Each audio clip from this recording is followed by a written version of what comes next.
For the week ending November 16th, 2012, we're talking about Wreck-It Ralph, XCOM, Resident Evil 6, playing a game about bad Amazon reviews, and just introducing the show in general. Welcome to the first level.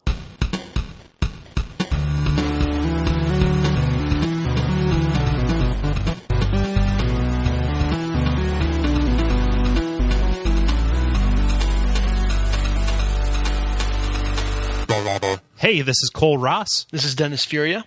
Ben Merkel. And welcome to The Level, a podcast for people who love video games. We're here to talk about, you guessed it, video games in this, our inaugural edition of this new program. Although I guess inaugural does imply new. I have news for you guys. Disney bought the rights to the Don't Tree. We sold out finally. Yeah, they're you know, it's like a 7-picture deal, merchandising, lunchboxes, a line of pregnancy tests. Yes, yeah, there we go. Unfortunately, which really, if you're listening to that, you're going to need a lot of those. Exactly. I have found, you know, in the mini fan mail that we got before we ended that show, the other show that we did talking about video games, that many people used it to, you know, conceive their children, which is neat. And there are lots of little Coles running around. Well, more than there were before. It's our generation's Barry White. Oh yeah. No, but they didn't. I heard a quote earlier today that this being November with Assassin's Creed 3 coming out and COD Blops 2 coming out, that it's probably going to be one of the lowest months on record for teen pregnancies. I like that. Although, as a point of order, COD Blops, you know, Call of Duty Black Ops 2 looks kind of like a Z, so we should refer to it from now on as COD Blops. COD Blops. Yep. Bad thing about it, they put the money in a trust for us, the Disney people did. They didn't buy our likeness rights, and we are not to be involved in the project at all. So it will be infinitely better for it. Yeah, exactly. To carry the metaphor through. Okay, so it's time for the brief. You know, we won't make a point of introducing each one of these segments each time, but since this is the first time you're hearing this, the first time we're doing it, maybe we should lay it out. This is going to be the replacement. This is where each of us brings a news story to the table, and we sit down and we rap about it, right? Let's start rapping about it. Let us start rapping. Dennis, what you got? I've got one that is related to the PlayStation Vita. Which has been much maligned by many and, you know, loved by a certain niche and all that, but they're finally bringing PlayStation Plus to it. And I was just really, really impressed with how strong the lineup was. So I can go through it really quickly here, and then just a couple thoughts on it. These are all free full games that are available when PlayStation Plus launches on the Vita. And this is, of course, in addition to, I believe, about a library of 12 games that's available on PS3. But if you sign up for PlayStation Plus and you have a Vita, you know, you'll get Uncharted Golden Abyss for free. You'll get Wipeout 2048 for free. You will get Gravity Rush for free. Holy crap. Yeah, you will get Tales from Space, Mutant Blobs Attack for free. You will get Jet Set Radio for free, which is launching at the same time PlayStation Plus launches. Right. So that's not like it's a game that's been out for, you know, any amount of time. That's a completely, well, I mean, not a completely new game, but you know what I mean. It's a decade-old new game. Yeah, exactly. Had not previously been available on Vita. And then you also get the PSP title Final Fantasy Tactics: The War of the Lions. Holy shit! So there's just that's 1, 2, 3, 4, 5, 6 games. 6 video games for free. Like, well, so for like no. Well, I mean for $50 a month. Well, right? But, no, 50 or not a month, but $50 a year. Wow. Whew. It's not that good of a service. Yeah, for real. Jeez. Yeah, but. I mean, this is doing a sponsored program or whatever you want to call it, right? I'm incredibly impressed by this, and I also think this is something that more and more I find myself wanting is a curated game experience where, I don't have time to play everything that I would like. And a lot of times I feel like I don't have the time to find all the stuff that I, would rise to the top. And so just to have someone be like, hey, these are the cream of the crop games. So we're going to give them to you. You pay us a monthly fee or a yearly fee, and we will just kind of make automatically available the best games that we think you'll like. Like not only the best games, like the only playable games. Like accepting Little Big Planet on the Vita, like that's like that being the one standout. Like, whoa, where's that? Where's that? Like, if I were to go and buy a Vita today, like all 6 of those would be things I would get for it. Yeah, I think that's an interesting thing. Is Uncharted, Gravity Rush for sure, and to some extent Wipeout. These are they could be considered system sellers. Oh, definitely. I mean, and just as a way to get people to out of the gate, subscribe to this thing. I can't help but look at this with kind of a skeptical eye, though, thinking like, does this show like a crazy amount of faith on Sony's part in their system, in the Vita, which is kind of where they have a lot of eggs. They have a lot of eggs in that basket. Mm-hmm. A lot of eggs in that back pocket. Well, that's too big for a back pocket. And it's got those sticks. A lot of eggs in that messenger bag. That's the only practical way. Exactly. We need to bring back the fanny pack. Then the Vita will have a place. Oh, are you man. with me? Can I tell you? Can I tell you a story? Sure. I was slammed against an X-ray machine at the White House.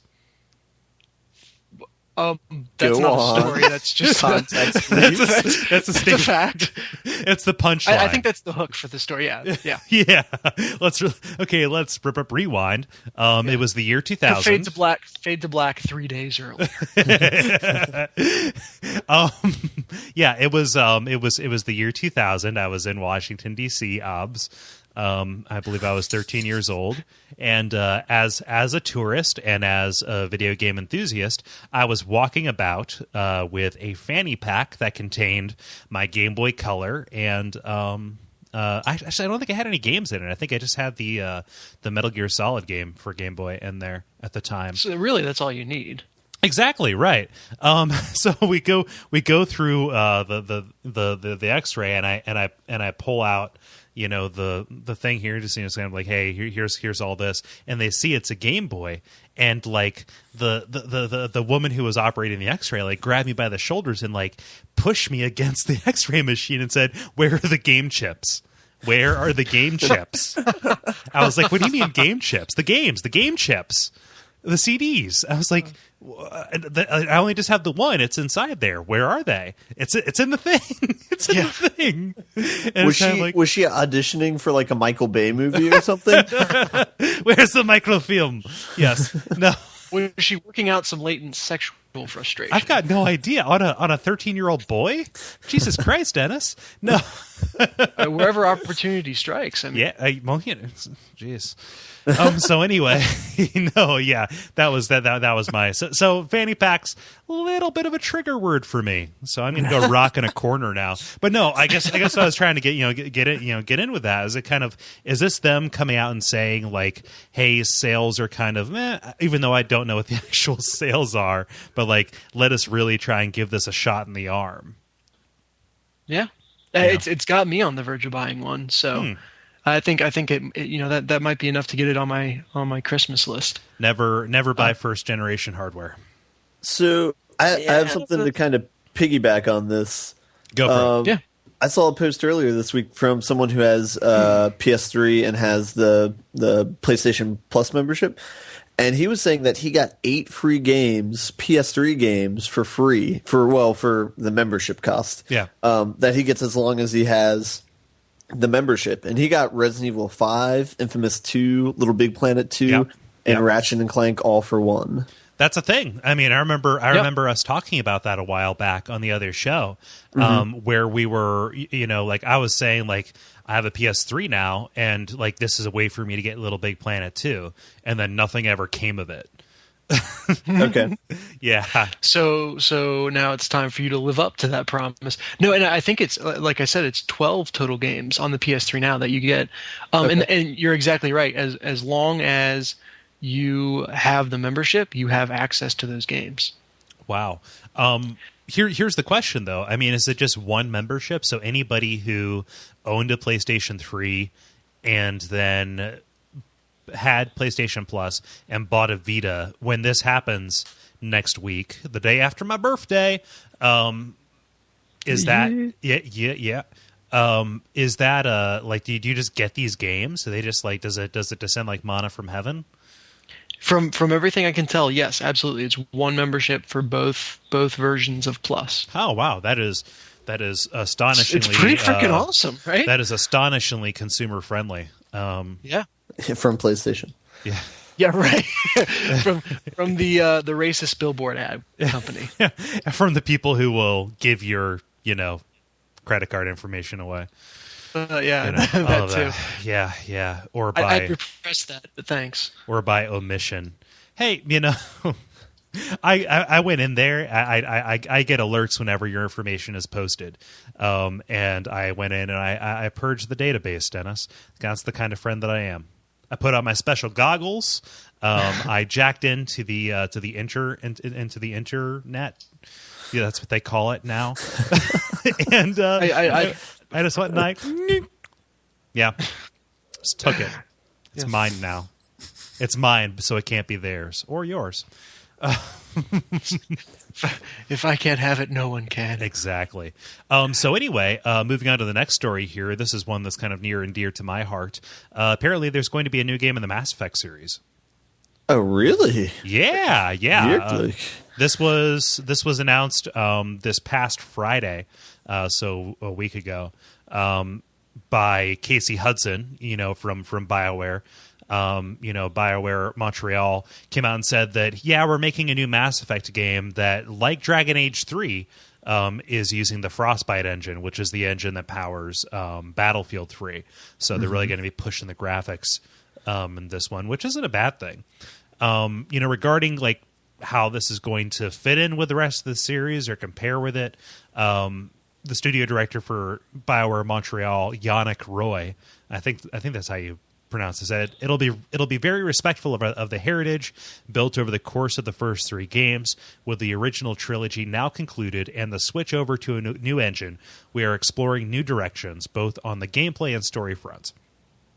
You can still expect the pillars the franchise is known for to be fully intact, though, including diverse alien races, a huge galaxy to explore, and, of course, rich cinematic storytelling.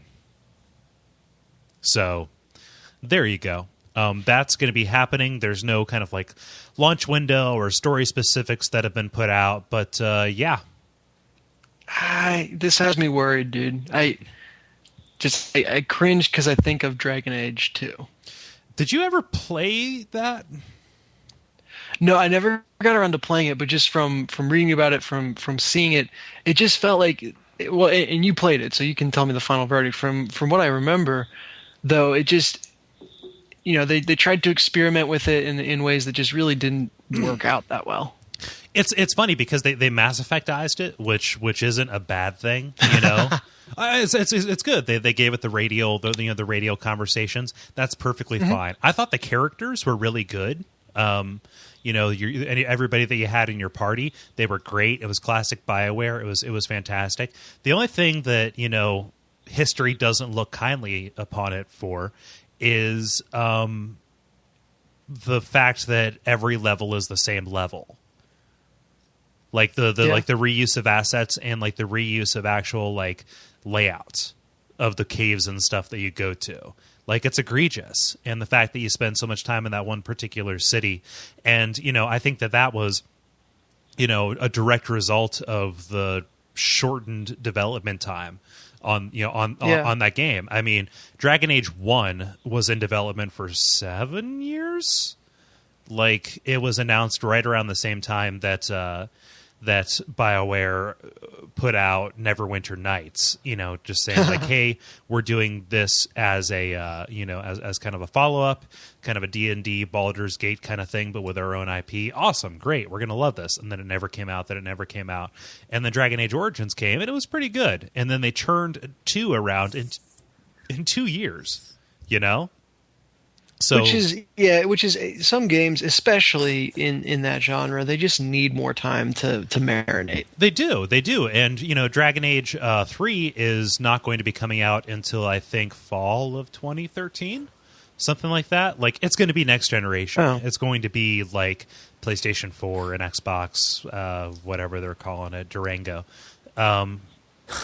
No, that's actually the code name. That's the code name for it. Durango. For whatever reason, whenever I hear Durango, I just think of a big Dorito. Like in my mind, this console is a cheese laden triangle. Cooler Ranch, would you say? Nacho cheesier? Yeah, I would say that. You know what it makes me think Nacho of? Cheese. Canyon Arrow. Yeah, something like that. The SUV from The Simpsons. That one. I'm with you. Yeah, you're picking up what I'm putting down. I appreciate it.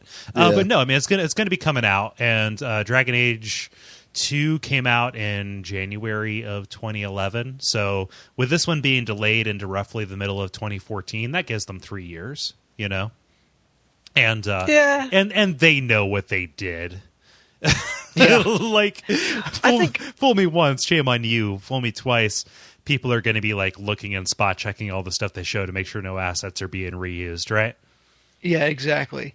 And I guess that's, maybe it's an irrational fear, but I look at the Mass Effect franchise and they're like, hey, we're going to have a new game, new universe, new characters, and it's like, well, great, but is this a strategy we're going to take it to a game every year kind of strategy now? Or it's same way I look at the Star Wars films now. Yeah. I'm like, they're like, yeah, we're gonna have the final trilogy, and then we're gonna have about a movie a year after that, and then we're gonna have another Christmas special, and then we're gonna have it's just I want to eat George Lucas within an inch of his life, even though he's not. He's like, he doesn't have anything to do with it. Like it's like nonsensical to like hate him anymore. It's the principle of the thing. He's done. You can stop fighting that war. Yeah, but it's just a matter of they're not Ubisoft. Like, even though they're both Canadian studios, they're not Ubisoft, right? They're like they've got more on their plate than Assassin's Creed and Just Dance. Is the next generation? When did we stop calling this generation of consoles the next generation of consoles? I think that change only happens when the next generation comes out. Not the next generation that is this current generation. Just the way things work. These are still next generation consoles, and they will become last generation consoles, and then there will be a new set of next generation consoles. There's really no current generation. I think that they're current gen right now. I would not refer to PS3s and Xbox 360s as next gen right now because they've been out for so long. Yeah, they've been out for about 20 years. Yeah, but in my mind, they've never moved out of that definition. Just as right. I know it's not accurate, but it's kind of a tag that goes with them. Well, I mean, almost. Like this'll be really kind of the litmus test for this will be what happens when the Wii U comes out. Aside from like really bad sales, do people call the Wii U next generation? And then does that does that cause everything else to cease being next generation? Like, is that the catalyst? I don't remember that thing happening when the Dreamcast came out. To a year before anything else did, or 2 years rather. I will say that Wii U will just be current gen, along with the PS3 and 360. Yeah. It's like the Wii is going to be Nintendo's like weird college years, like where they got a lot done and they were just out there just going into each other, Yeah. Well, yeah, it's like PlayStation 3 and Xbox 360 studied hard and got their degrees, and the Wii went to Tibet And it's back now, and it's probably going to get a 2-year degree at a community college through the Wii U, and then they'll all be back on equal footing. Hey, for like a year until the next one comes out. Yeah, right. So you're saying that the Wii U is a non-traditional student? Basically, yeah. Okay. It's playing catch up. It's just trying to figure things out. It's just a console. This is a big, complicated world. Wow. I'm just a console standing in front of a girl asking her to love me. Oh, man. Hey, Ben, do you have a story? Well, yeah, I have one thing that I want to piggyback on top of yours, and then I have my own story. Okay. So I'll stop piggybacking. That is perfectly fine. The piggyback is, speaking of BioWare, this was something that came to my attention, I think, last week sometime. Mass Effect Trilogy coming out for the PS3.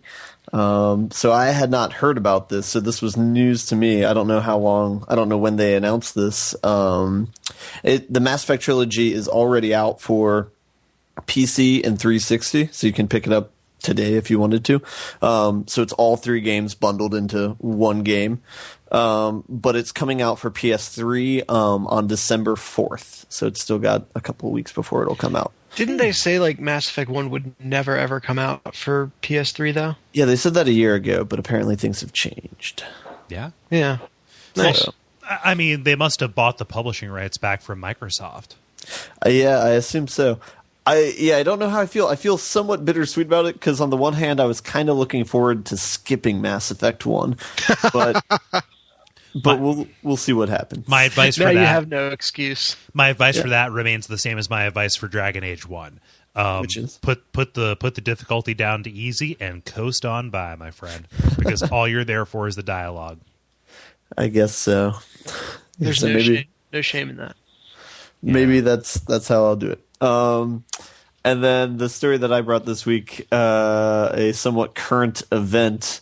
So General Petreus is kind of a hot name this week in news, since the elections are over and we have nothing else to talk about. Ben, there's always 2016. Do you think that hit news outlets before the election and they're like, no, save it. We're gonna need it. We're gonna need to ration these morsels out so we can manufacture more controversy to rile people up and get ratings. But something I thought was interesting is his likeness is in the game COD Blops 2, which just came out yesterday. What did I say? What did you say? COD Blops. COD Blops. Yeah. Is that because the 2 looks like a Z? You betcha. Okay. COD Blops. We can't call it COD Blops 2? No. All right. We can't. All right. This is just going to it's going to be like the anti-disestablishmentarianism of video game acronyms by the time we're through with it. What, it's going to be a word that everybody pretends they know the meaning to? And pretends to know how to spell? I think the meaning of the word is it's the longest word in the No, it's not. Like, there's one that's longer, but I forget what it is. Yeah. It's a form of like lung cancer you get from breathing in volcanoes or something. Oh man. So Petreus, man, like this, I know that I know that these companies like need to do research and stuff. Like, did you see that thing about the about like a bunch of SEALs being reprimanded for consulting for Medal of Honor warfighter? Yeah. Oh no, I hadn't seen that. Yeah. There were seven SEALs, not the seventh SEAL, the Bergman film, but there were 7 SEALs, the Navy people, not the aquatic animals, nor the singer with the skin problem. There were 7 Navy SEALs who came forward to give details about certain operations and the way that the SEALs do things. And kind of like that, what is it, No Easy Day or something like that book about the Bin Laden raid.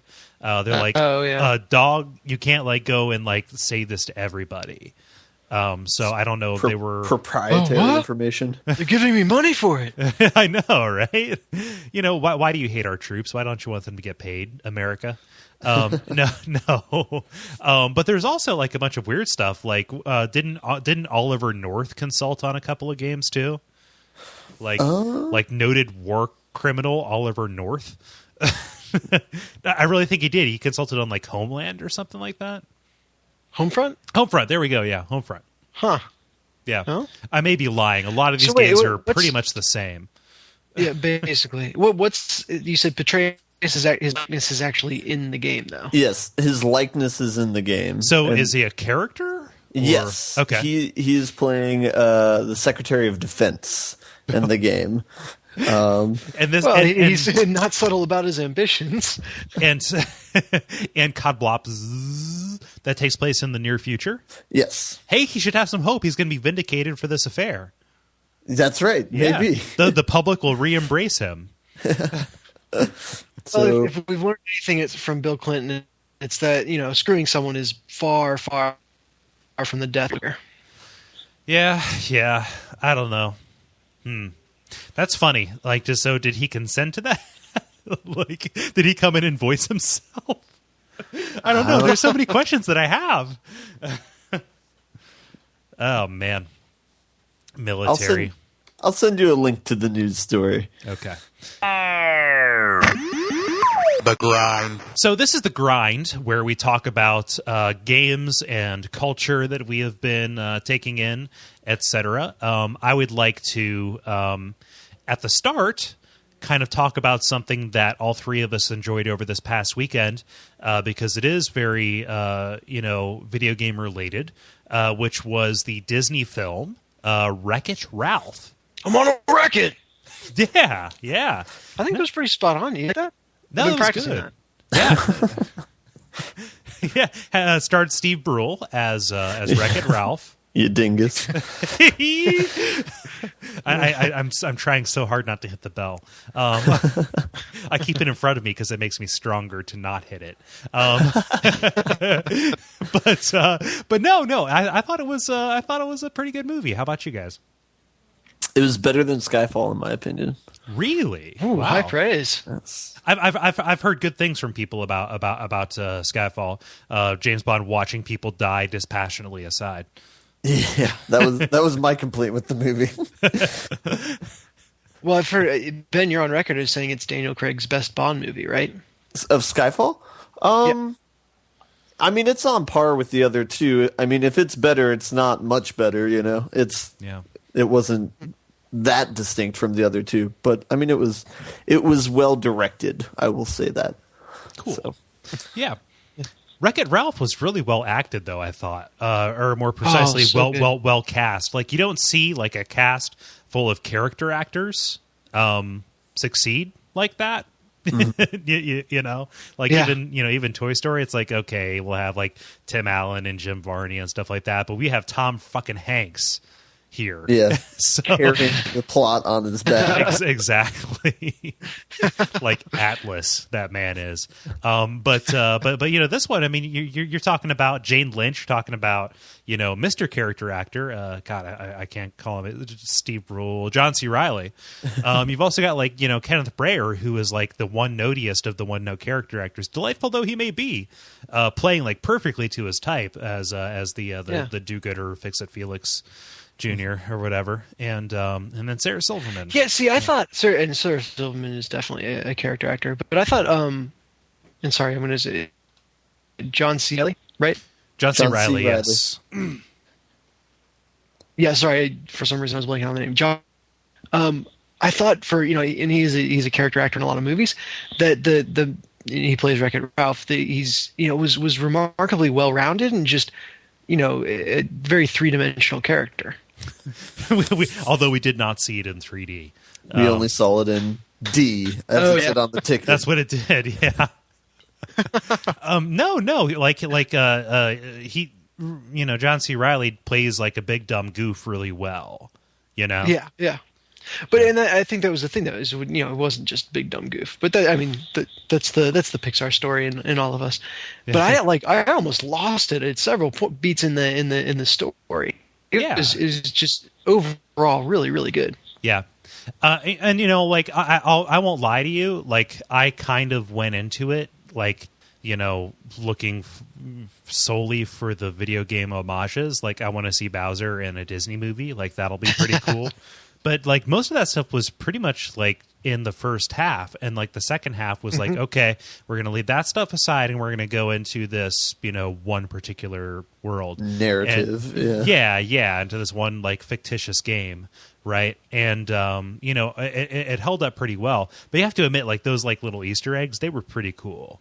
Yes. Yeah. Like, and even Jack, the references that go ahead. I was going to say Jack McBrayer speaking Cubert. Cubertese, yeah. That, or even the references outside of video games. Like there's some point where he's talking about his medal that he's trying to get. And he's like, "It's mine. I got it. It's precious to me." And I was like, Yep. Hop. I get that. Yeah. I think that's part of the reason what made it such a strong movie is like they didn't rely solely on video game references to carry the entire story through. They established their own settings, and the entire second half of the movie was devoted to their story that they created. It wasn't dependent upon video game references. Yeah. And I think like this movie itself speaks to kind of a larger trend, which I believe what's his name, Gabe from Penny Arcade called the daddening of video games. Yeah. Like I think it was in a blog post around the time that Heavy Rain came out as like a game that talked about fatherhood more than other games before it did. And just the idea of, the gaming demographic getting a little bit older. Most people who grew up playing video games have kids now, and they're sharing that experience with their kids. And yeah. I couldn't help but notice. We were in a theater with a lot of kids. It was a Saturday afternoon, and we were at a children's movie, so I was willing to permit them to be there. But the fact that like they were laughing when Pac-Man was on the screen or something like that, it's kind of like, oh, okay, so these are like nerd kids being raised by nerd parents to like know what this shit is, even though it was put out literally 30 years before they were born. Yeah. I also noticed which is kind of cool to see. Yeah. I also noticed that we were laughing more than the kids were during the movie. Yeah, we were. Who are those like weird 25-year-olds sitting up at the front row? Well, I thought it was interesting. So I was on the end of our little group of three, and I was sitting right next to a little kid, and it actually enhanced the experience for me to watch this, having the reactions from the kid out of the corner of my eye, because you could see him like light up when Bowser was on the screen, or you recognize that, and that was, like you said, Pac-Man came on, you recognize that, but also just to watch him get so like nervous and engaged in the scary parts of the movie. Like he was literally like curling up in his seat and pressing back into the cushion because he was scared and genuinely concerned and all this stuff. It was just it was kind of. Yeah, it helped the experience for me. Just it was interesting to see. I got that feeling from watching Kole as well. Yeah, it was a relative. There were some intense parts. Especially, I don't want to spoil anything. I just but just like there are these animated movies that like you go back and look at them and just kind of like, oh, that's a bright, happy, goofy movie. But then you realize, oh wait, every single Toy Story has made me cry. Yeah, like wait a minute. Like if you think about it, like Toy Story 3 is about the Holocaust, so it's just kind of like this is stuff that's made for everybody. And I need to see Toy Story 3. Do it. I had some misaligned perceptions about the movie. It's super good. It's Schindler's gift list. No, it's pretty cool if you look at it under that particular guise. But yeah, Wreck-It Ralph, pretty good. Any final thoughts on that before we move on? It had a Metal Gear Solid reference, so I was really happy about that. Yes. What is this? I think the daddening of games is one thing that the movie did extremely well. I think the other thing that it did extremely well was have stuff both for the dads and for the kids, right? So it wasn't just this ode to what it's at its core it was a father-daughter story. I think, even though it wasn't a true father-daughter, that's where it went. But it also they had the stinko brain and the funny slapstick humor in there for the kids, but there were also these kind of sly references and really good story beats to keep the adults engaged. And I really love to see that in movies, that family entertainment doesn't mean that everything is dumbed down and somehow I'm trying to Brady Bunched or whatever you want to call it. It's it just means that it truly does have something to offer everyone without compromising. And I think Wreck-It Ralph did that really well. Yeah. Okay, so let's talk about some video games if we're ready to go into that. I think that should factor in the podcast somehow. At some point, is there any new business? By which I mean games that have come out fairly recently that people have been playing. I'd like to go first because I only have a small little bite-sized game. Cool, go ahead. And it's funny because you mentioned Frostbite before. I played Battlefield 3 earlier this week for the first time ever. And it wasn't, I had not purchased it. I played it at a friend's house. But I really dug it. I would say that went in the direction that the Call of Duty franchise should have gone in. It is the sequel that I was looking for after Modern Warfare 2. Really? Yeah. So I don't know if I'm going to commit to buying it or not. I don't know if I want to drain that much time into shooting things again, especially with so many other good games out right now that I'm probably more interested in. Yeah. But I will say I was very impressed by it. The sound is impressive. All the choices they make are going in the aim of making it an accurate and high fidelity experience to what you would actually feel if you were going through a battlefield. And I feel like that's the same thing that Modern Warfare 2 was going for. And so I was really happy with my experience. I wasn't all that great. I definitely had more deaths than I did kills, but spent a lot of time on your side looking at your hand. Yeah, a lot of times falling over. I felt like my character was drunk. So. But yeah, no, it was a very good experience. So have you guys played this game at all, or? Oh yeah, I own it. So if you do decide to buy it, let me know and we can Battlefield together. I think you talk about the sound. The very first thing I did to test out my my new sound system was to put in Battlefield 3. Nice. And play a couple rounds with it just cranked, and it's wall shaking. It's amazing. Yeah. They design it really, really well to immerse you that way. You homeowners with your private space and your ability to you make me sick. Come to the dark side. You can come over and get a taste of it every now and again. But I think the other thing that interests me is you talk about that being the direction that Modern Warfare 2 should have gone. And I find that really interesting because I see the two as incredibly different games, like that almost have nothing in common. In that, I think of Modern Warfare as almost an arcade experience, where everything happens so fast, it's completely twitchy. There's point values flashing up on the screen. I know it's got the realistic graphics and all the weapons are from real life and everything, but really I think of it as an extremely arcadey experience.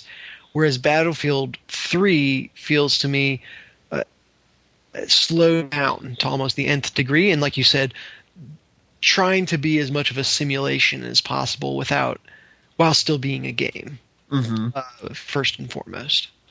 Yeah, I guess I didn't notice that big of a difference in pacing, so perhaps I would need to play it more to get a better thought on that. What type of game were you playing? Pretty much deathmatch exclusively. Oh, so okay. Just shooting the other team sort of thing. But that's Battlefield really, really shines in what was called the Gold Rush mode. I forget what it's called now, but it's where one team is designated offense, one team is designated defense, and they have to capture areas. Yeah, that's where it really shines. I think I played one of those game of that with a tank.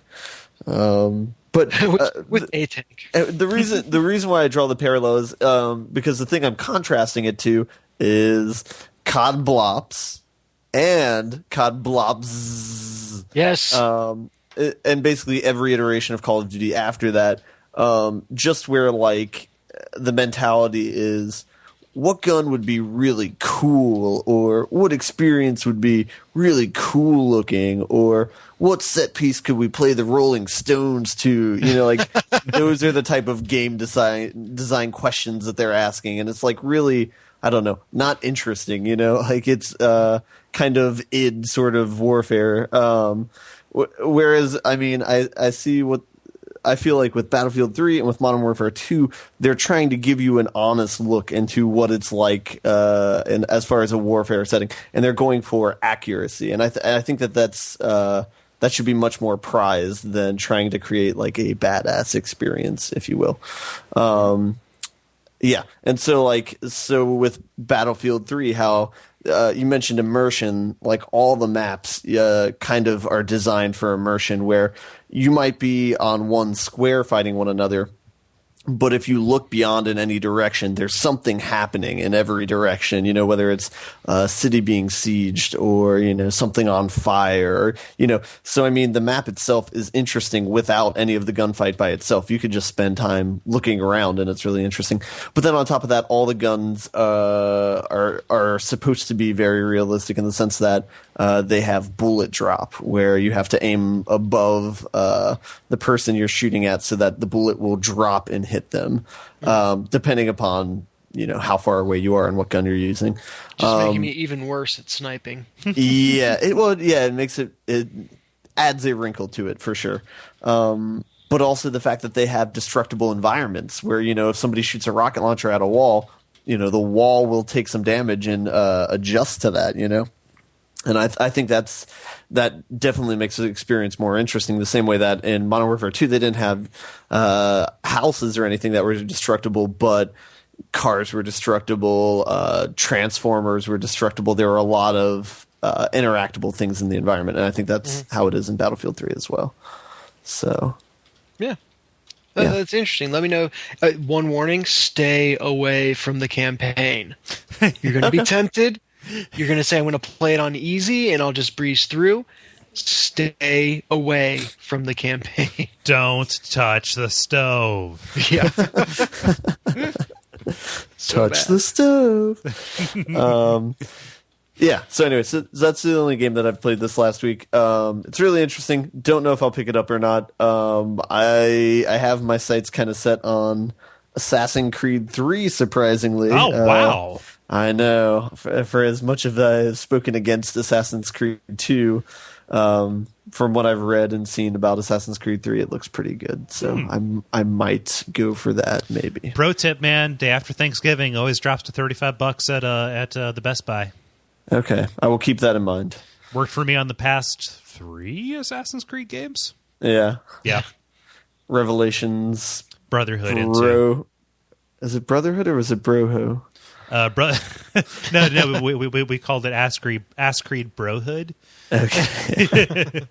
There we go. Yeah, right. Yeah. And then Assassin's Creed 2 itself. Yeah. All right, I will keep that in mind. But cool. Yeah, so what have you guys been grinding on? Please don't say that. Anywho, Dennis, you been playing anything new? Yeah. So I've picked up 2 new games, and I'll spend just a little bit of time on one that I've been playing quite a lot. I downloaded the demo for XCOM Enemy Unknown.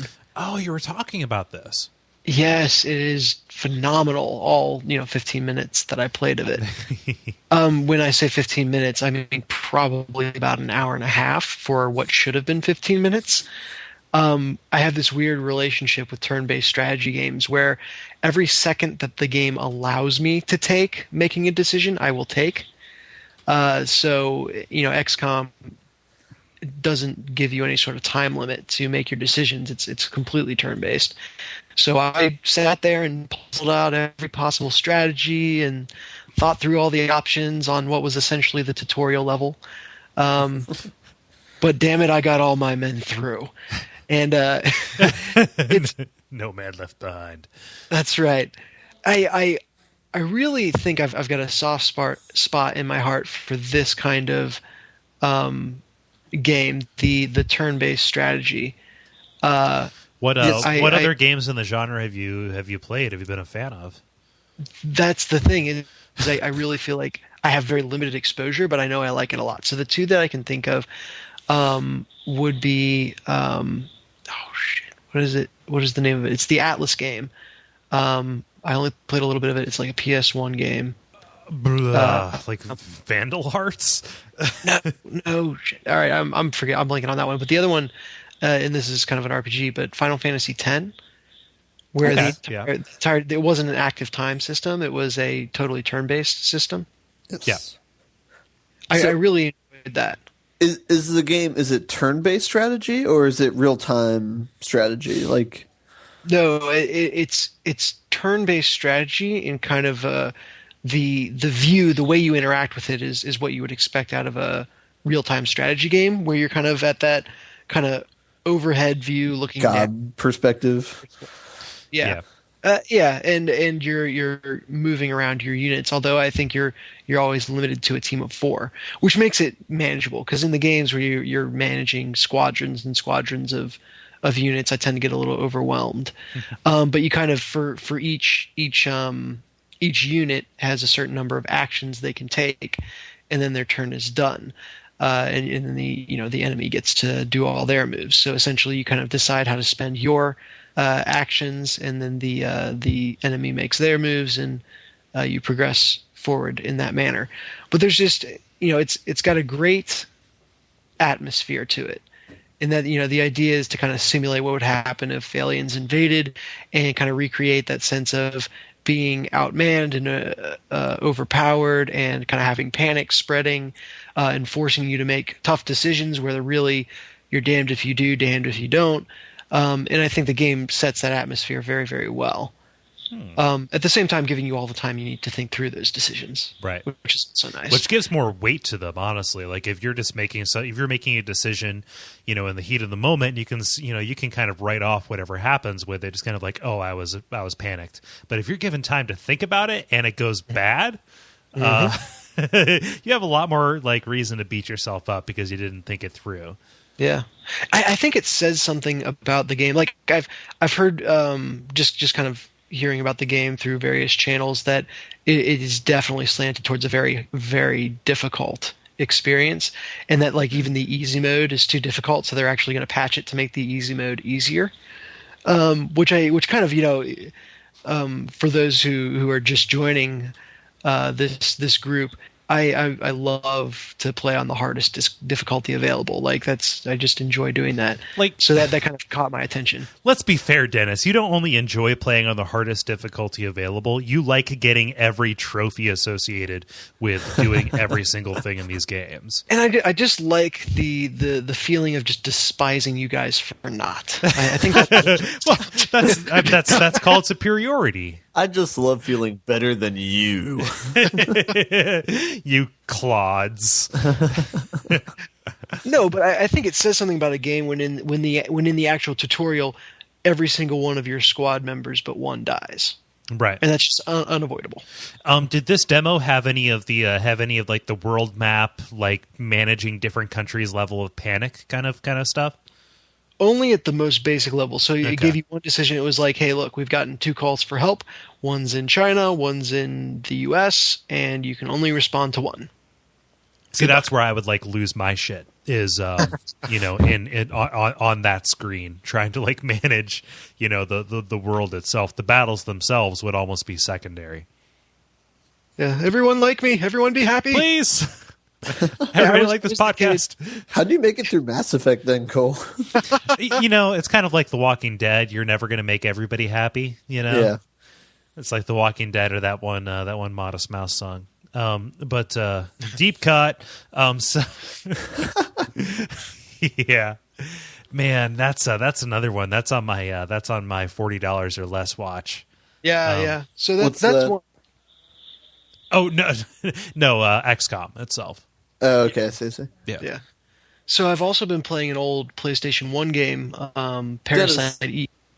Yeah. I had a question before you bring up your next game, because Go ahead. I wanted to kind of ask you what I want to kind of take inventory of all the games that you've beat on the hardest difficulty, because I can think of a couple like God of War series. Yep, done that. Yeah, which I would have no patience for. And you did this with Uncharted as well, right? Did it with Uncharted? Yep. Okay. Yep. What other games have you done this with? I have not done it with Devil May Cry. So that's at least one that I haven't. Actually, going back to the brief. They released new difficulty modes, and there's one called Heaven and Hell where enemies die in one hit, but you die in one hit too.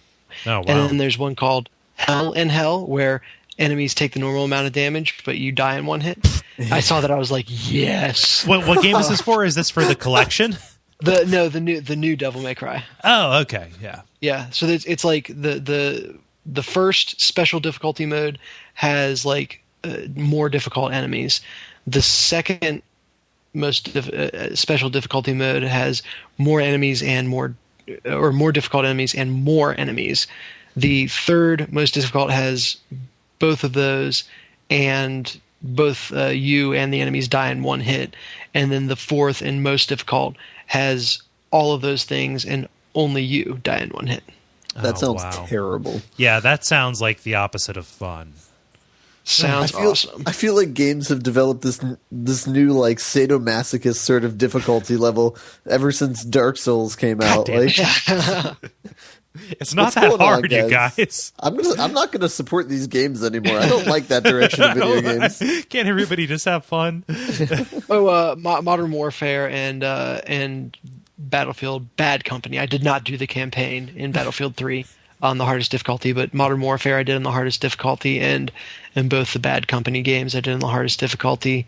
Pretty much every game that I play, I'll kind of just by default go to the most difficult mode available from the start, and then if I like it, I'll try to play it through again on the hardest difficulty. I'm having less and less patience for games that force you to unlock difficulty modes. Yeah. Yeah. Okay. But for reference, and this will bring up the game that I've played a little more of, that I've played a lot of in the past, Borderlands 2. My intent is the second that I beat the first playthrough, I'm going to go through and do a playthrough without shields. So, you're not even taking choices that the developers give you anymore. You're making your own difficult setting. You're doing challenge runs. Like yeah. I think that's a ton of fun. I think that it'll be really cool. God. That's the difference between you and me. Like, I don't even like seek out challenge, and I give up on way more things than you do. So yeah, it's, I guess, looking for different things in games. But yeah, so I've been playing a lot more Borderlands 2. I'm kind of in that final push to the end, but the game is being so friggin' good about giving me lots of content that every time I think I'm getting to the final boss or getting to the final area, it's like, oh, and here's this entire new hub with these new areas to explore. I'm like, oh no, I thought I was done. And then that's happened at least 3 times now. So that's kind of impressive. Just that they've created such a rich and extended experience. But I'm still I'm in that kind of final stretch mindset where I'm really trying to push through the end. I mean, does that bring ending fatigue? Is it like, why won't you die kind of thing? Kind of. And I think it's self-inflicted though, because I want to do every single side quest my first time through. And so if I wanted to, I'm sure I could, go play it and finish it tonight. Mm-hmm. But there's a bunch of side quests and areas that I want to explore on my first playthrough that'll just require me to invest more time in the game. Once that's done in my subsequent challenge runs, I guess, as you've referred to them, I'll just do mostly the story missions. But right. There's a lot of optional content, which is really cool. Cool. Yeah. So that's Borderlands 2. For anyone just joining, go buy and play that game. It's amazing. Love it. And I'm sure this won't be the last time that we talk about it. No. I still haven't played a lot of it. Yeah, well, come do a Shieldless run with me. Oh, yeah. How that goes. So the final game that I've been playing is an old PlayStation 1 game called Parasite Eve. Mm-hmm. And it's a really interesting story idea. It's also a really unique battle system. And I won't say much about it here just because I know it's being covered on one of our other podcasts, but I am thoroughly enjoying it so far. Mm-hmm. Cool. I'm glad to hear that. Is this your first time playing it? Yeah, I had never even heard of it before. So really? Wow. Okay. Huh. So it's a pretty cool game. Yeah. That was the only game that I tried to get my parents to rent for me when it came out. I was, about like 10 or 11 or something like that, but I had sophisticated tastes. And they saw the cover, and they saw the two women on the cover, and one of them was like pregnant with a demon baby or something like that. And they saw that it was rated mature, and like, no. So I had to wait to play it. Yeah. So. And it's fun. I mean, with it being PS1, everything looks pretty campy. Yeah. Right now, but if there hadn't been, if I didn't have a better point of reference, I'm sure some of the stuff in there would be much more horrifying. So, yeah. But again, I don't want to say much about it on this show. Just know I'm playing it and thoroughly enjoying it. Sweet. Everybody else should too. It's a fantastic game, even if you're not playing it for the other podcast, which we'll mention at the end of the show. Yeah, and it's like $6. So come on. Yeah, for real.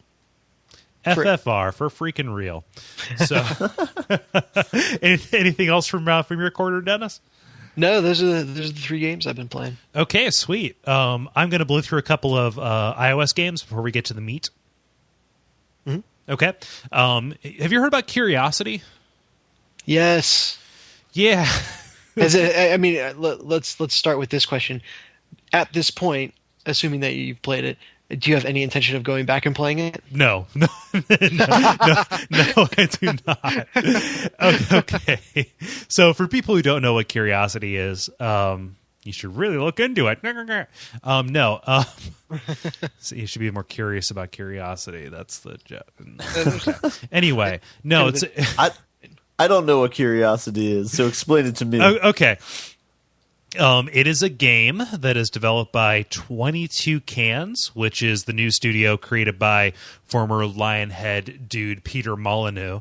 Yeah. The objective of the game is for everybody in the entire world to chip away at a cube to get to see what's inside. Okay. This cube has several layers. Each of these layers is made up of billions of little tiles. And, when you join the game, connecting to the server, if you can connect to a server, by the way, you zoom in on a little portion and you tappa away at these cubes. It's entirely free. You can buy upgrades like different picks and different like firecrackers and bombs and things like that to clear larger portions of the screen faster. That's in-game currency, but you can also buy that in-game currency with, you guessed it, real-life currency. I wonder how much he's made on it already. No, it's actually really bad. They're like begging for money on PayPal, like on their website to keep the servers running. Because, like I said, nobody can connect to the servers. Like, I picked it up. I was like, connecting, failed. Okay, put it down, pick it up again, trying a bunch of times, and I got in. And like I've been, I play with my iPad in bed before I go to sleep, and I'm just I'll do a little bit of this, just to say that I did, to talk about it for the show, and just like nothing doing, man.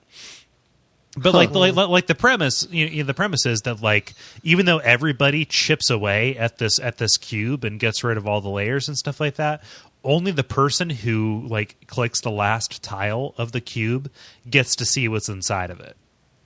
And they can do whatever they want with that information. I think they get sent a link or something like that to what they decide to share. And if they want to keep it all to their lonesome, they can do it. Or if they want to share it on social networking, that's perfectly fine. The only thing that they can't do is sell it. Oh. How long do you think until this is hacked? I'm pretty sure there's somebody who's like, somebody like the Carnegie Mellon, like Human Interaction Lab has made some kind of crazy machine that looks like something out of Blade Runner that just presses the screen with capacitive styluses until just like okay, everything's clear, and then let's scan it over. Everything's clear. They encourage people to do whatever they can. But I haven't talked about the game itself. It's popping bubble wrap is what it is. It has like nice soothing music in the background, and you see these little tiny tiles that are just a tiny bit askew and sticking out, and it's kind of like, I need to get rid of those. And so you're, and then you clear a section, then you clear another section, then you go around your apartment and you vacuum a couple of times, and you wipe down the counters with Lysol. Then you just kind of hunker down in your bathtub while you pluck out your eyelashes. Yeah, it's that kind of thing. Do you think inside the cube's going to be all of his unfulfilled promises in the Fable franchises? Okay, so you see inside the cube all those trees that people could have grown in Fable, by planting it in their childhood and coming back to it. That's where all those trees are. And Milo's there. Obama's and Kenyan birth certificate. What? I said I was going to say Obama's Kenyan birth certificate. Anyway, Angry Birds Star Wars, surprisingly not bum slop. Really? Yeah. Oh. Bum slop? That's an Adventure Time thing. Don't worry about it. Which season? That is 3. Maybe 4. I forget. Just finished season 2. Okay.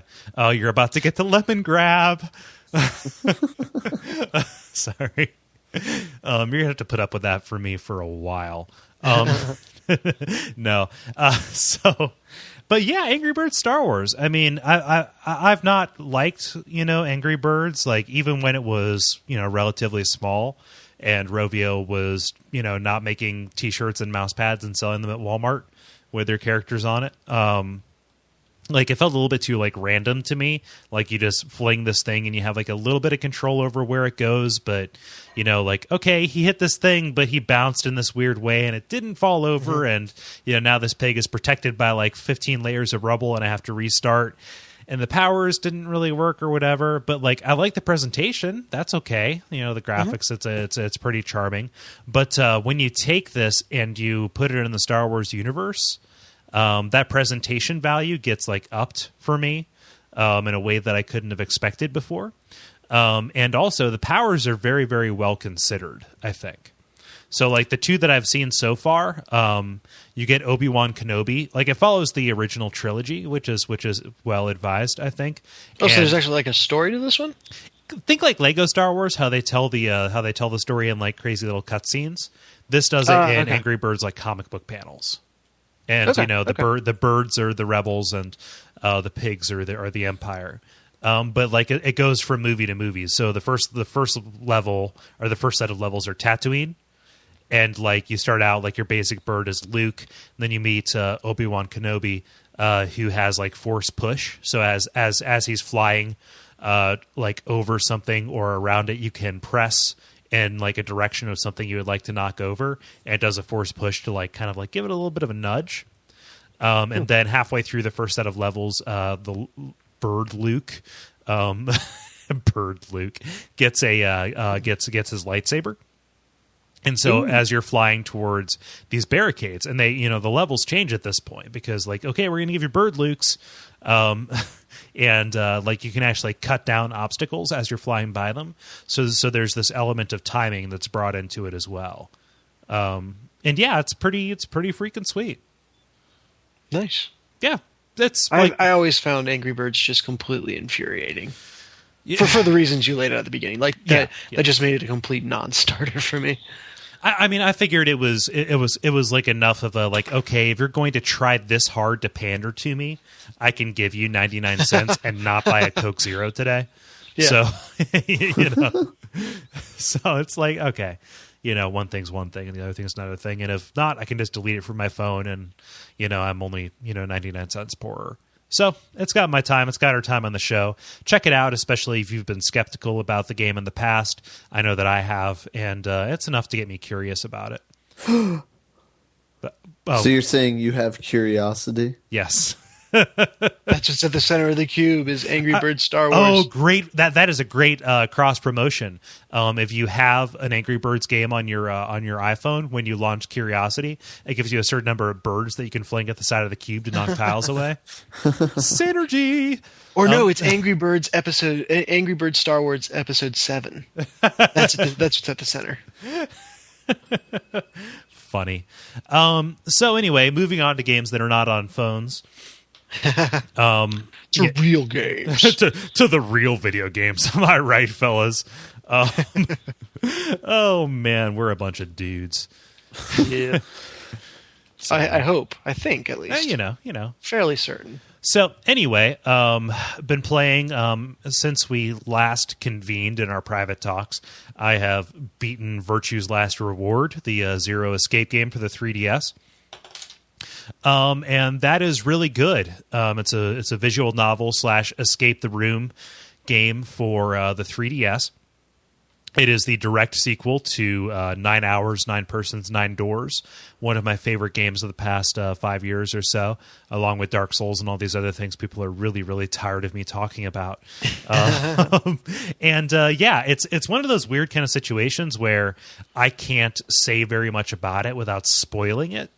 Like, even the mechanics itself, like, to say that the game branches plot, like, okay, you expect that in a visual novel / adventure type game, but, like, to say what it does with that at the very end and, like, the way it works in, into the narrative, even saying it's a part of the narrative, that spoils it, like crazy. But I will say the characters are pretty good. You get to come over, you get over how anime they are, which is as hell. They're anime as hell. One of them's dressed up like a circus ringleader. The other one is apparently some kind of Egyptian goddess who is wearing only this like big golden ring that barely covers her nipples. Fellas. Well, this just went to the top of my list. Well, there's a girl who has pink hair. It's all voice acted, and quite frankly, the voice acting is not an abortion. In fact, it's all really, really good. Not an abortion in the sense of like a baby being killed, but an abortion in the sense of like, yeah, we phoned it in and this thing is just awful. So it's really good. The presentation is great. It's fantastic. I mean, and the thing is, like, it's about like 35 hours long in comparison to like 9 Hours, 9 Persons, 9 Doors being like 15. Like, this takes everything about that game and like cranks it to 11. But you said you beat it, right? Yes. So that's the real problem. Now you're like fresh out of story games like this, right? I tend to like go through cycles on these. Like, I'll go back and play through like a Phoenix Wright game, or just something like that. Usually, it's like the time of the year. Honestly, that determines when I play them. I forgot. I picked up. I started playing Phoenix Wright again. Oh, cool! Nice on your on your ePhone. Yes. Yep. Cool. Yeah, as they say in España.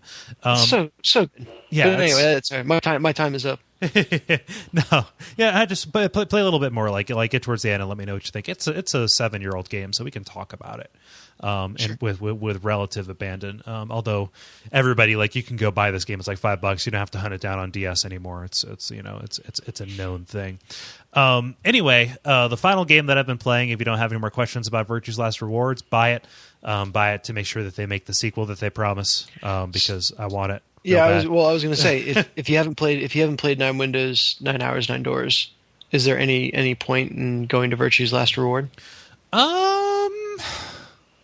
There are plot payoffs that really, really ring true if you know the elements that are carried forward from one to the other.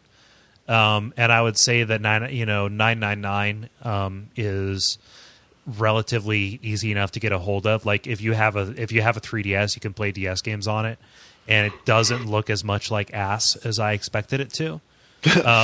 So I mean, it's not like you're playing it. I mean, it's not as good as playing it on a DS Lite, but you're going to get it across. So I would say, like, playing the first one to wet your whistle and really get into it. Granted, that's like me asking you to watch 7 movies. Yeah. But yeah. Ben, did you have something you wanted to say? No. Attaboy. All right. Sorry.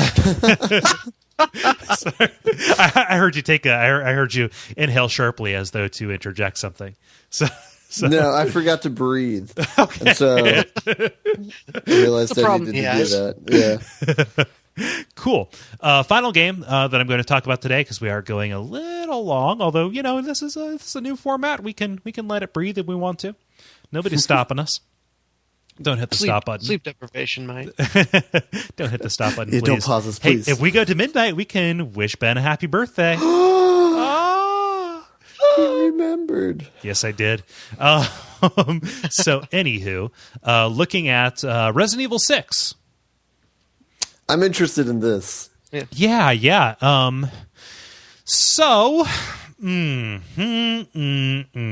It sounds like you finally got to the part. No, it's not even that. Like, I haven't even gotten very far into it. Go ahead. Did it stop being like Resident Evil 4 and start being like Resident Evil 5? It never was very much like either of those two games. It's kind of its own thing. Okay. They've taken huge steps forward. There we go. With this game vis-a-vis the controls, as regards just the general atmosphere and your ability to navigate the world. So that is good. It plays very, very well. And I don't even have complaints about the story yet. I'm curious to see what's behind all of this, especially since Wesker is no longer in play. And I've seen some things that are kind of like, whoa, if this pays off like I think it's going to be pretty sweet. So like that aspect of it is pretty cool. However, I thought that the inventory management was simpler than it turned out to be. And the way that they did it, A, has very little to no explanation, and B, like if you don't like poke around and look at it, will make things really, really hard for you. So I'm walking around thinking, holy crap, like I have no healing items and I have no ammo. And for some reason, whenever I come across healing items or ammo, I can't pick them up, right? So the way that it works is the weapons that you pick up don't take up inventory space, right? Yeah. So that's cool. You can hold as many weapons as you want. However, consumables and ammunition do. Okay? Not a problem with ammunition because, they tend to keep you at like a baseline level of ammo, just enough to keep you going while also making you nervous that you might run out and making it so you have to be careful with it and, things like that. And you get grenades, and those are pretty useful, especially in Leon's campaign where you have a large number of zombies coming after you. But the problem is with healing items, there's no apparent way to use them until you recognize that you have to go into your inventory, which doesn't pause the game, by the way. It's very much like Resident Evil 5 in that regard. Yeah, you have to go in, and every green herb you pick up, you combine it, and then you put it into your healing case, which is activated by pressing the right bumper on the Xbox 360 or R1 on the PlayStation 3. So I'm like dying left and right to these, regular enemies, just kind of like, I'm just running out of steam because I have no healing items and I cannot pick up any ammunition. So I'm out of health and I'm out of ammo, and it's like, what in the hell is happening? So I'm like, okay, before I trigger the event that causes the zombies to come out, I'm going to like play around with this. And I realize, holy shit, my entire inventory is filled with healing items. So I'm combining them and I'm putting them over. Like, this is much better. And so I proceed, and it's kind of like, why didn't you explain that ever at all? Huh. So that's a bummer for me. Now that I figured it out, I'm proceeding okay. But I have two other problems with it. Granted, I said it controls really well and that I'm curious about the story. The first is the game is way too dark. Not just like in lighting or in tone? Yes. No, tone is fine. Make it, I see a red door, I want to paint a black baby. Make it as dark as you can, right? But the actual visuals, when you're like struggling to discern something, like that's attacking you, like a certain amount of like atmospheric darkness is fine. But even Silent Hill gave you a radius of things that you could see. Yeah. Even Alan Wake gave you a radius of things you could see. This don't. I noticed that when I played the demo, I had to turn the brightness way up. And the problem with that is it washes out the image. Yeah, it's kind of like it looks good when you go for it, but the thing about shadow is you have to have contrast. There has to be a dynamic range, right? There needs to be light for there to be a shadow, and there needs to be shadow for there to be light. No, actually, I'm pretty sure that you can have light without shadow. Actually, but there's nothing in the world to cast a shadow, so you actually just have a light void. But what is casting the light if there's nothing inside this void? Sorry, I need to 42. I need to stop the peyote. It's going to be a long week, guys. Oh man, you know, people who do peyote, they filter their urine in order to retrieve peyote to do it again. That's a thing now. Yep. Same thing with meth. Smart man's drug, right there. Vision Keeps quest. your wits about you. Yeah. So anyway, Resident Evil 6, too dark to see anything. The game looks really good. I don't know why they're trying to hide it. It's to the detriment of the difficulty and of me enjoying the game, which is no good. So, kind of a bummer. Other thing. So if you were playing the game in like a completely dark room theater environment, would it be okay? No, because I do that. Like I darken the room. I usually play, especially now that the sun sets at 1 p.m. Yeah, really. Weather jokes. I play in a dark room, and I tend to, if I'm not sitting in my recliner, my recliner's about 6 feet away from my TV screen. So I'm like right on top of it, and I've got my TV like calibrated to the Dolby standard and everything. So this is a problem of the game itself. I'm not a fault. So yeah. Other thing, checkpoints kind of, but if you die, it tends to be really forgiving for you. It just puts you back to the previous sequence or whatever. That's fine, but it's really really unclear about where it will put you if you turn off the game. So it's like, okay, cool, I solved all these puzzles. It's late. I'm gonna stop the game and then go to sleep. Come back to it, and it drops me way back at the beginning of this section or this chapter even. It's like, what in the hell you when I see checkpoint cleared in the upper left hand screen, that means no matter what I do, that's the gate, that's the valve. I can't go back beyond that point. But you're making me recover this 15-20 minutes of ground to get back to where I was before I quit your game. Why does anyone get that wrong these days? How? It's beyond my comprehension how you can screw that up. Is there some sort of processing power requirement, programming problem that I don't understand that makes it impossible to have good checkpointing, or are people really just that lazy? Okay, I think it is a problem of lack of playtesting. There are a lot of things about this game that lack. If anybody play tested, they would realize I can't see anything. Where am I? Who are you? Who am I? And also, it induces philosophical questions. Yeah, if they why the hell am I still playing this game?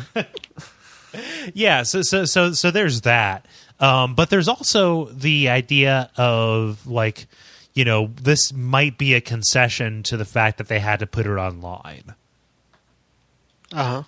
So just counting on okay, if you're coming into this, at the very start of the game, when you sit down to play, you choose oh, I want to play for fun, or oh, I want to have make this an open game, make it so it's friends only, make it so it's private.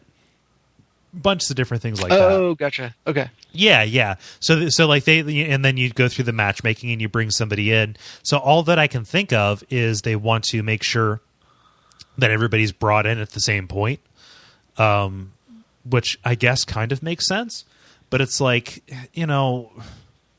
I'm playing it offline and I'm not doing it as online co-op, which is not how I do things. It's not how I roll. Can you make it so it'll play if I was playing your game offline I want to? Don't subject me to that limitation just because that's the way it is. Yeah, and 90% of people are playing this alone anyway. Yeah. So why not design it for that? So I'm curious about the about the story. I'm curious about the different campaigns. All of that stuff is pretty cool. I understand that the gameplay is varied in a lot of different ways. I haven't fallen off of like the narrative / frustration cliff.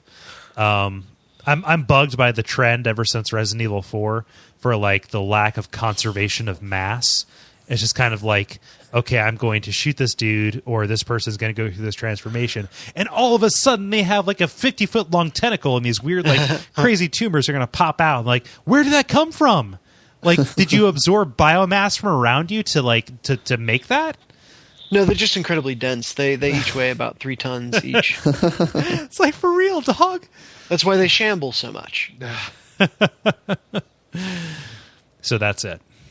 I can't remember if I asked you this question in the past, but going straight from Resident Evil 5 to Resident Evil 6, is there a noticeable jump in the quality of the graphics? Like, are we still at the point where game to game keeps improving? It's been about like 3 years since Resident Evil 5. Yeah, I would say, like, yes, it does look better, I think, both from an artistic standpoint. Like, I like the style of it, darkness aside. The character models look better, I think. The facial animations are there, whereas I don't think they were there in RE5. The textures are better, I think. And just, if they saw fit to put lighting in there, or at least in the scenes where they do have lighting, it works really well. Like, if you're running down like a city street where all hell has broken loose and cars are on fire, it looks like a city street where all hell is broken loose and the cars are on fire, right? Sure. Yeah, so it looks good. Do you have a favorite storyline yet? I'm only on Leon's so far, which Okay. I'm enjoying because Hunnigan is great, but that's just me. Bonus round. It's bonus round time. Oh, the bonus round. Okay, so the bonus round, this is pretty cool. If you remember our old program, we liked to play games with each other, and that is going to continue here. This will also be a place for like miscellaneous things to happen. If we have guests on, stuff like that, that's where that's where this is gonna live. So get ready, fellas. Who brought the game this time? I believe it's you, Ben. Yes, Sweet. I did. I'm pretty excited about this. I want to see how it works out. And this works out great that there's 2 of you guys, because then it'll be a more, I think, even way to play. Okay. So I don't have a name for the name that I have for this is Video Game. So that's I don't know if we want to alter that or by definition. You spend much time coming up with that, Ben? No, that's just what I saved the file as. So I'm gonna stick with that. Okay, so VG squared. Boom. We could do that. Okay, yeah. So the point of this game, the way this is gonna work, we're gonna do it golfer style based on who goes first and who goes second. But what's gonna happen is I'm going to say a quote of a person reviewing a video game. So these are from reviews from The Forest from Amazon.com. And these are bad reviews of good games. Okay. So these are reviews of people who did not quite see the goodness in the game. So this is their take on it. So you have to try and pick out what game it is from the review. So the way it's going to go is, since there's just 2 of you, we'll start off maybe with a coin toss. One of you will go first, and based on who has the higher score, they will be the first person to guess it, and then the second person will say second. So you can just kind of match the other person if you want, or you can kind of guess a different one. Okay, sound good?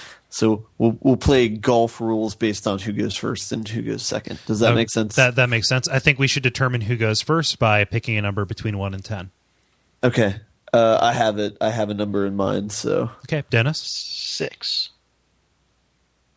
Cole. Damn it! No, I'm going to say 3. It was 7. God damn it! I always pick 7, and I didn't want to pick 6. I didn't want to Price is Right, Dennis. Okay. Okay. So I guess Dennis has the option of going first or second. You can decide. I'll go first. Okay. Oh, okay. What a gentleman. Okay. So we have the rules then. we have 5 different quotes, and then there's a tiebreaker in case it gets to that point. Okay. Okay. So Dennis, you're going first? Yes. Okay. All these games, by the way, we have all played these games, and these are all I think we would all agree that these are good games to kind of give you a hint. Okay. So, the first quote. If you have a tolerance for vapid dialogue and cliche storylines, then you might like this. That's really all this is. A movie that makes you have to keep clicking things for it to keep going. Oh, wow. I have to say Mass Effect 2. Okay. Kole is going to cry, regain himself, and then he's going to guess what this one is. I'm going to say Heavy Rain. Kole is correct. It was Heavy Rain. That's really all it is. A movie that makes you have to keep clicking things for it to keep going. Okay. Like you can't like disagree with him, but you can disagree about whether or not that's a bad thing. Yes. Yeah. Agreed. All right. So Kole is at 1 point. Dennis is at 0 points. So Kole is up first for this question. Okay. Okay. As a parent of a 13-year-old, M games are being played a lot by their peers. My son has played a lot of M games for several years. These companies need a clearer rating system. And then here's where it gets interesting. This game is filth. It is in many ways worse than Grand Theft Auto. Oh, wow. In many ways worse than Grand Theft. I mean, like Saints Row the Third, right? Okay. Dennis, what is your...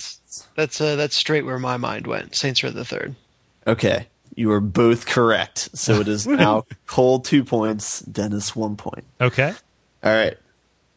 Question number 3. Who goes first in this instance? Kole does. Okay. You do. Since you have more points. All right. That's like the golf rules. Right? Okay. Okay. Those looking for a relaxing, meditative experience need to find some ambient music and some weed. This is supposed to be a game. It's not.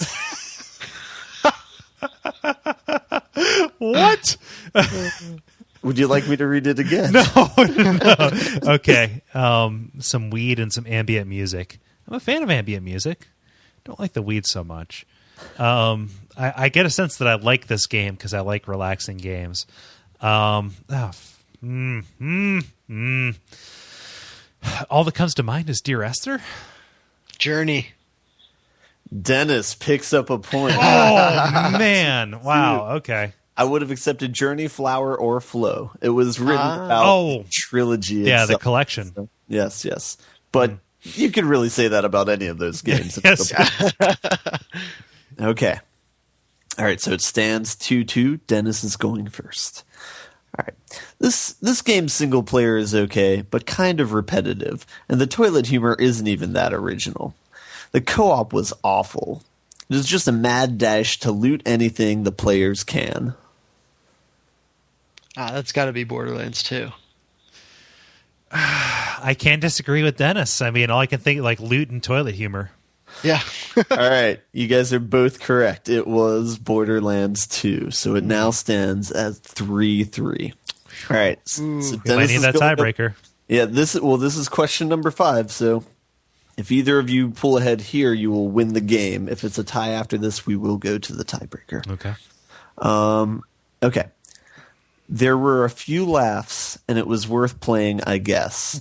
This was a failed rehash of a masterpiece. Oh. Failed rehash of a masterpiece. I really am blanking on... I'm trying to think of games that we have all played.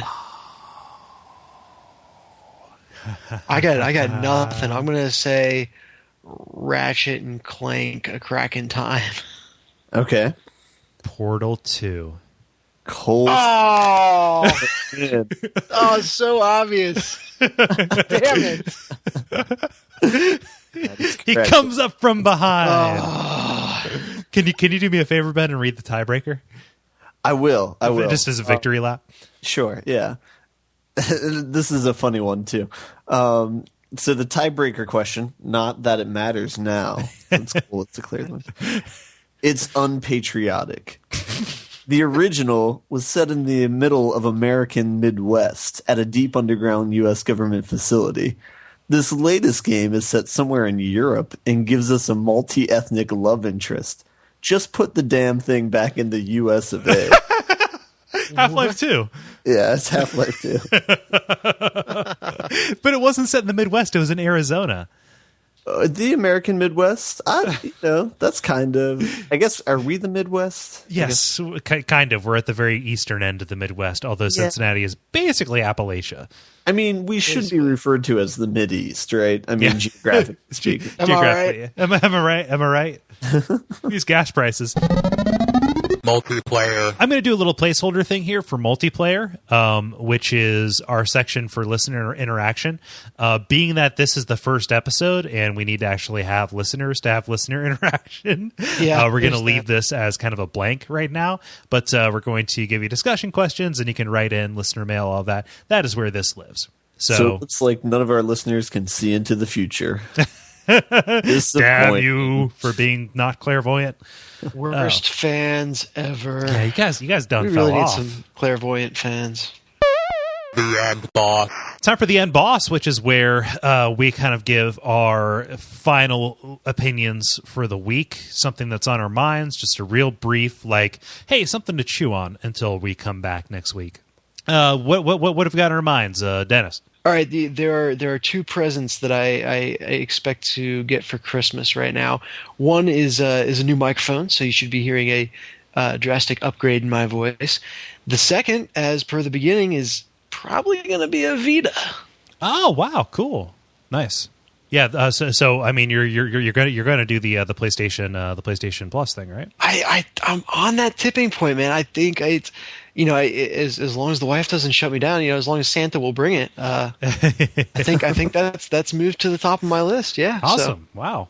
Yeah. I like how we're kid friendly on this podcast. Yeah, we swear and we read racist Amazon reviews, but we maintain the myth. Am I right, guys? Right. Yeah. We still believe. Yeah, we still believe. We can still hear that jingle bell. We believe in something, Lebowski.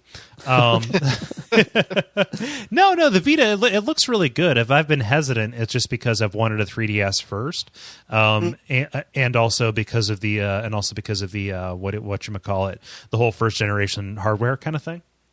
I'm hesitant to buy something that's in its first iteration. So, I think the other thing that's pushing me towards a Vita is I'm encountering more and more instances just where I'm not finding games on my phone really designed well enough to sustain, but I also can't always just have the run of the living room, Right. So like it or not, most of the games I play are shooting and violent, which is kind of hard to just kind of have as ambient background noise. A little bit. Yeah, I feel like I need to be a little sensitive, and so I'm almost eyeing a handheld system as I can let Jen, my wife, watch her whatever shows or mess around on the computer, and it's a less intrusive form of gaming that is still.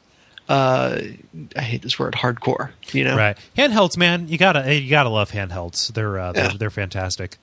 I almost never play them out and about. Like I never carry my DS with me, but in bed or laying on the couch, something like that.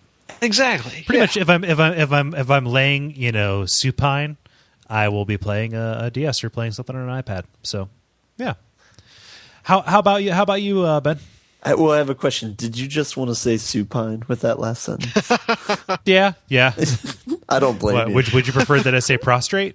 I mean, I can say that too. No, that sounds too dirty. It's kind of hard to play games while laying prostrate, Ben. Yeah. So. Is there a technical difference between supine and prostrate? Supine's on your back, and prostrate is on your belly, I think. Although now I think that it's kind of like flammable, inflammable. So I could be entirely wrong, but I don't want to look it up. So see, here's the problem: is if you're supine on your back, you're going to have tired arms because you got to hold the screen up above your head. But if you're prostrate, lying on your stomach, then you're going to have a tired neck because you got to hold it up to look at the screen. So it's kind of one of those damned if you do, damned if you don't scenarios. Let me see here. Supine, laying on your back. Prone is laying on your stomach. Prostrate, however, that is a whole different thing. That is laying bowed. So imagine somebody on their knees kneeling with their head to the ground. That is prostrate. Oh, like child's pose in yoga. Yeah, exactly. Okay. Yeah. So I don't think I've ever played a game prostrate. No. Oh man. That'd be an interesting experience. You know. Okay. So the thing I have on my mind, I haven't bought a full price video game in a while. So, being that it's my birthday, either I'm going to receive this or I was going to probably get it for myself. But these are the games that I'm trying to decide between as for what I should get. And so I was hoping for some of your input. Okay. And we'll figure out what I get next week. But Resident Evil 6, Assassin's Creed 3, Hitman Absolution, or the Mass Effect trilogy. Oh wow, man, that is hard. That's tough. I mean, from my perspective, I'm disenfranchised with the Assassin's Creed franchise. Hitman is just kind of a foreign language to me. I never got into it. Okay. Same thing. Well, no, I played Resident Evil 5 though, so Resident Evil 6 is okay. And then your final one was Mass Effect trilogy. Right. I think for hours for dollars, and that's a horrible way to measure games. So I'm going to retract that right now. Thank you. Because I saw Kole about ready to just raise his fist and punch the microphone. I will hang up this call, sir. I will reach through the internet and choke slam you. No, I'd say go Mass Effect. Okay, Kole. Oh, man, see, this is tough because I have difficulty recommending Resident Evil 6 given my misgivings having played it. Okay, having played a little bit of it. I played all 3 Mass Effect games, and Dennis is right. Like you're going to have a lot of good times with those. Even if Mass Effect 3 does kind of have a couple of missteps, if you're at all invested in that series or in that story. Which I know / imagine you are. It's cool to have all of those in one place and to be able to just power through them, to blitz through them, as I know you will do. Yeah, that's kind of some supplemental information. Is I've played the first 2 already. Right. I don't know if I can start that slog. Yeah, that's tough. Because you could just buy Mass Effect 3 for like $20 and be done with it. Yeah. But I don't get the continuity. Yeah, and that's the thing, because like Mass Effect 1 + 2 + 3 is like so much greater than the sum of its parts. That's like Mass Effect 6. So wait, Ben, what you need to do? Would you be open to doing like an interesting style of playthrough for 1 and 2? Like, okay, so I've beat them before. I'm not going to play it like you would play it, like on the hardest difficulty. No gun run no through. Shields, yeah. No, but I mean, like, melee everyone to death. Maybe the better question is: are you essentially just going to try to recreate the character that you had before, or is this truly going to be something where you let it stand on its own? There would be negligible changes to it, yeah. Then I'm almost like, you'd have your save game data from Mass Effect 2 and all that, right? No, I played Mass Effect 2 on a 360. That is no longer in my possession. Oh. Yeah, okay, then I'll stick with Mass Effect. I was about to switch away, but knowing that, I'll stick with Mass Effect. Okay. See, okay, so Assassin's Creed and Hitman are 2 relatively dicey propositions because I have not played either of them. Assassin's Creed 3, for as much as it looks interesting and for as much as it looks like a really good capper to the series, to that particular story arc, and because the American Revolution is crazy interesting and I like pretty much everything about the trappings, I hear the gameplay itself ain't that great. And in certain respects, there are things about it that like everybody is saying are really good. Exploring the frontier and everything, the naval combat, the ship to ship combat. I hear those are really good as well. I just imagine belly button fights. Sorry, that mental image came Sorry, naval. Like you're basically you have missions where you can be a pirate, like a privateer, like going around and like blowing holes in the sides of ships and like boarding them and going and taking all of their spices and tobacco, which is cool, right? I would say, knowing you and knowing your appreciation for the series, like Hitman seems like the safest bet. Like it has the best combination of, novelty and known quantity, and it's a game that I haven't seen any negative press about so far. Okay. Except for the horribly derogatory trailer. But, yeah. There's that. Where he kills the woman? Where there's the nuns with rocket launchers. I haven't seen that. I haven't seen that. It's not where he kills the woman. It's where he kills the sex nuns in about 1,000 different ways. Jeez.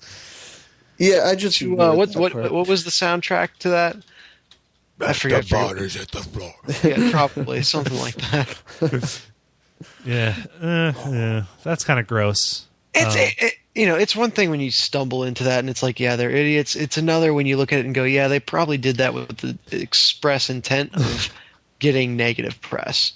Ugh, gross. Anyway.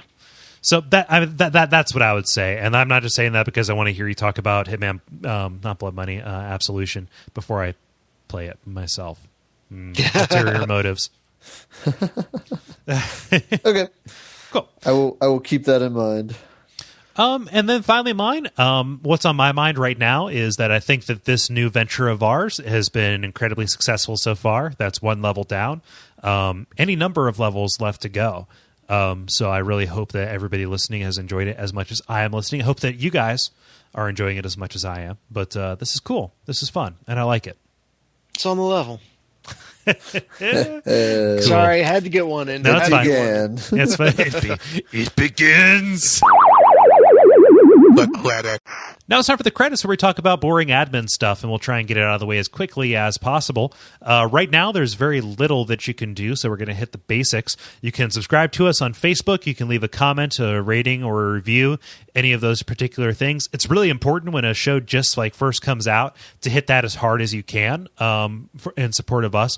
That gets us on the new and noteworthy, and that gets more people to pay attention. So we would sincerely appreciate it if you would rate us based on our first effort. And if you need, if we piss you off, go back and change it later. But like right now, if you liked it, go tell people. Also, we have a Facebook page that is facebook.com/The Level Podcast, where you will find us and our, kind of listener involvement. A lot of it's going to come from there, at least intentionally. If you would like to write in letters to the show, go to Duckfeed.tv/contact. There's a little drop-down page letter kind of thing that where you can fill out the form, and, we see that, and we will read it on the multiplayer section. So that's the way that you can get involved. We'll look into like doing a Twitter, any others like social media stuff in the future. But as for right now, that is the gamut.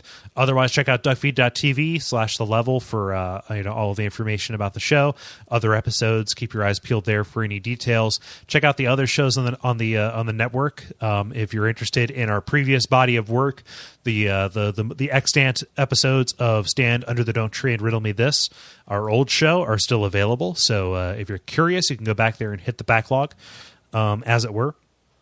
If you like video game related shows, you can check out Watch Out for Fireballs. It's a retro video game show that I do with a fellow named Gary Butterfield, where we pick a game and we play it and talk about it, and we get people to write in about it. It's pretty cool. I do a show with my brother called Those Damn Ross Kids, which is pretty funny. And then we have some other stuff happening here as well. Those are the big ones: Dead Idea Valhalla, one of Gary's other shows, and then he's putting on another comedy show on the network called The Pitch. So really, there's no other place you can go. There's nowhere to run, nowhere to hide. Duckfeed gonna come get you. So it's basically the internet. Exactly. It's all links lead to Duckfeed. Like everything on the internet goes through us. So anyway, if you're it's a very aggressive podcast.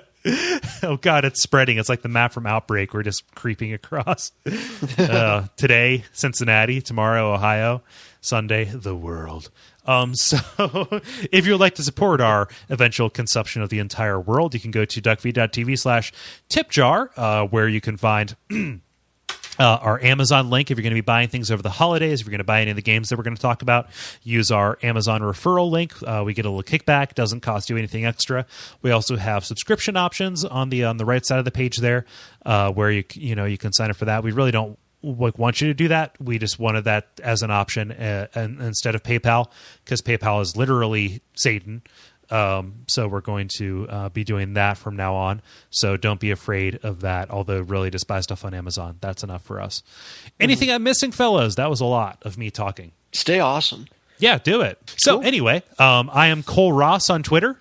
I am at dfuria on Twitter. I am at Merkelizer on Twitter. And this has been Kole Ross. Dennis Furia. Ben Merkel. And I'm really happy we completed this level. Let's move on to the next one next week.